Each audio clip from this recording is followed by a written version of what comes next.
Morning students. आज हम class 12 का मानव भूगोल का चैप्टर 4 ह्यूमन डेवलपमेंट मानव विकास पर बात करेंगे कि मानव विकास क्या है। उसमें मानव विकास को पढ़ने से पहले हम बात कर लेते हैं कि वृद्धि और विकास, ग्रोथ एंड डेवलपमेंट, जो दोनों ही हम लगभग एक समान ही अर्थ पहले इनका लिया जाता था, बाद में इनमें अंतर किए जाने लगा। वृद्धि और विकास दोनों ही परिवर्तन को इंगित करते हैं, आपका संकेतित करते हैं, अर्थात ये दोनों ही परिवर्तन की प्रक्रिया को बताते हैं। तो पहला आता है वृद्धि।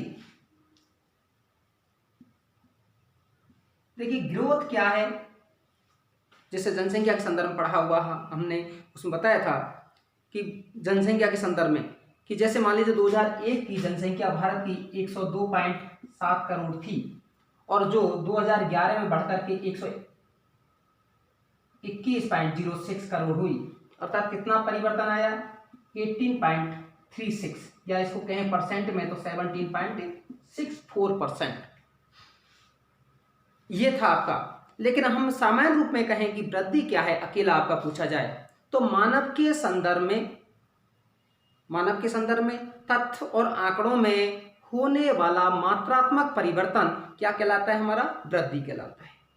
मानव के संदर्भ में है, तथ्य और आंकड़ों में होने वाला परिवर्तन ही वृद्धि कहलाता है। दूसरा है विकास।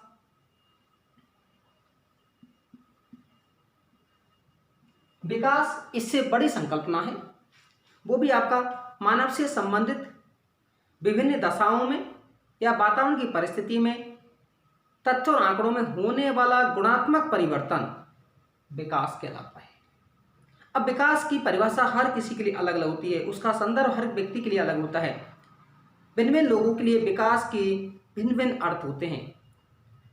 कोई पृथ्वी की आय में वृद्धि को ही विकास मानता है, कोई जीवन स्तर में सुधार को विकास मानता है, कोई सामाजिक स्थिति में सुधार को विकास मानता है, और कोई आधारभूत आपकी विकास को ही या आधारभूत आपकी सुविधाओं में वृद्धि को ही विकास मानता है। अर्थात विकास एक आपकी बृहद संकल्पना है। विकास अपने निजी सांस्कृतिक मूल्यों को है आधिकारिक रूप प्राप्त करता है। विकास को हम इस तरह से परिभाषित कर सकते हैं कि विकास का तात्पर्य आर्थिक वृद्धि, आधुनिकता या आधुनिकीकरण, भौतिक उत्पादन, उपभोग के स्तर में वृद्धि करना, सामाजिक, सांस्कृतिक और राजनीतिक संरचनाओं में परिवर्तन करना। अब यहाँ पर कहें सामाजिक संरचनाओं में किस तरह से परिवर्तन करना या आर्थिक संरचनाओं में किस तरह से परिवर्तन करना, जैसे कि हम बात करें कि सामाजिक संरचना, पहले देखेंगे कि हम उच्च वर्ग के लोग ही, हमारा जो कहें सत्ता पर उनका ही अधिकार हुआ करता था। उसमें यदि सभी वर्गों का है, जाति धर्म विशेष के बगैर भेदभाव किए यदि सभी को समान आपका अवसर प्रदान किया जाए तो विकास। दूसरा है, उसी में हमने बात की आर्थिक, कि सभी को, मैक्सिमम लोगों को रोजगार है उपलब्ध कराया जाए, चाहे वो किसी क्षेत्र में हो, चाहे उनका सार्वजनिक क्षेत्र का हो चाहे निजी क्षेत्र का हो।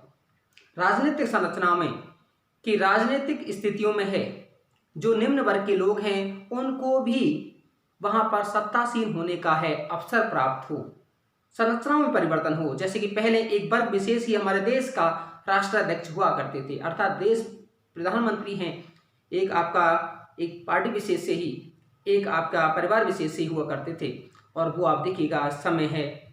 तो ये सब किसके सारण है, अर्थात विकास तभी कहा जाएगा जब आर्थिक, सामाजिक, सांस्कृतिक दृष्टि से है आधुनिकीकरण करते हुए वृद्धि की जाए, उसे ही विकास कहा जाएगा।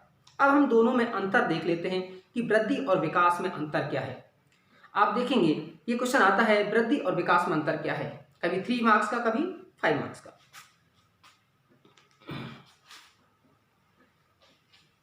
हम इसको एक टेबल के रूप में देख सकते हैं, इधर को हम वृद्धि, इधर विकास।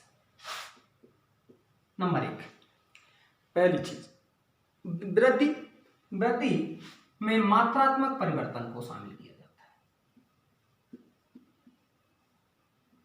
मात्रात्मक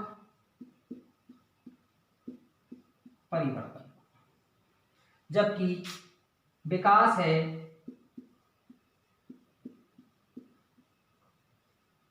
गुणात्मक परिवर्तन। विकास गुणात्मक परिवर्तन को दर्शाता है। दूसरा है वृद्धि, धनात्मक भी हो सकती है, ऋणात्मक अर्थात पॉजिटिव भी हो सकती है और नेगेटिव भी हो सकती है। किसी के संदर्भ में मान लो अब अर्थव्यवस्था है, बहुत सारों में आपकी धनात्मक वृद्धि हो रही है, कहीं पर आपका ऋणात्मक भी वृद्धि है, अर्थात यह है धनात्मक व ऋणात्मक हो सकती है, लेकिन ये हमेशा है सकारात्मक होगी।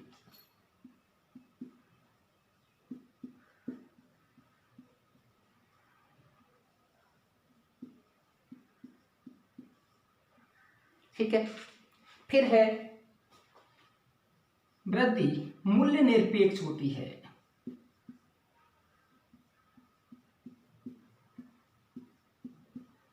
अर्थात वैल्यू से कोई मतलब नहीं होता है, वहां पर उसमें परिवर्तन से मतलब होता है और ये मूल्य सापेक्ष होता है।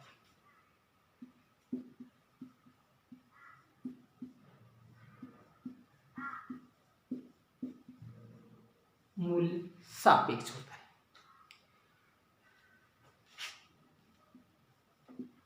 इस पर सुख सुविधाओं पर ध्यान नहीं दिया जाता। सुख सुविधाओं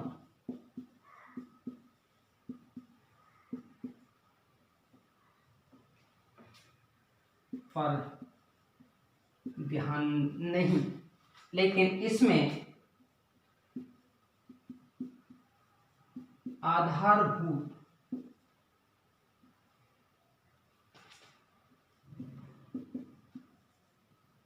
संरचना पर जोर दिया जाता है। ठीक है, आधारभूत संरचना जितनी भी हैं, चाहे बिजली, पानी, आपका रोड, इन सब पर ध्यान इस पर दिया जाता है। नेक्स्ट, इसको हम इस तरह से समझ सकते हैं, जैसे किसी नगर है, कोई नगर की जनसंख्या मान लीजिए इस साल आपकी या पिछले साल आपकी 50,000 थी, इस साल बढ़कर के 1 लाख हुई। अर्थात किसी नगर विशेष या किसी क्षेत्र की जनसंख्या में कितना परिवर्तन आया? 50,000, या हम 1 लाख से कहें तो 2 लाख, अर्थात वो किसमें परिवर्तन आया आपका, इस तरह से।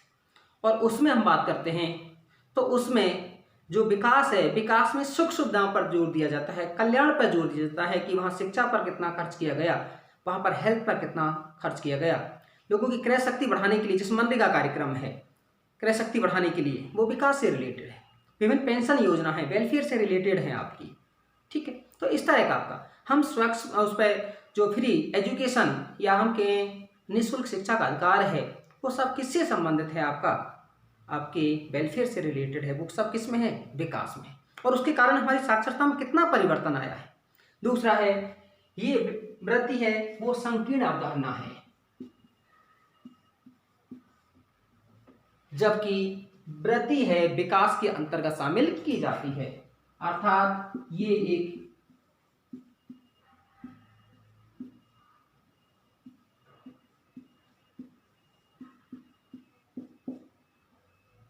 विस्तृत अवधारणा है, अर्थात विकास के अंतर्गत है वृद्धि, विस्तार शामिल किया जाता है, जबकि वृद्धि है इसी के अंतर्निहित होती है। तो ये था हमारा। अब अगला है, हम अगले वीडियो में बात करेंगे। धन्यवाद।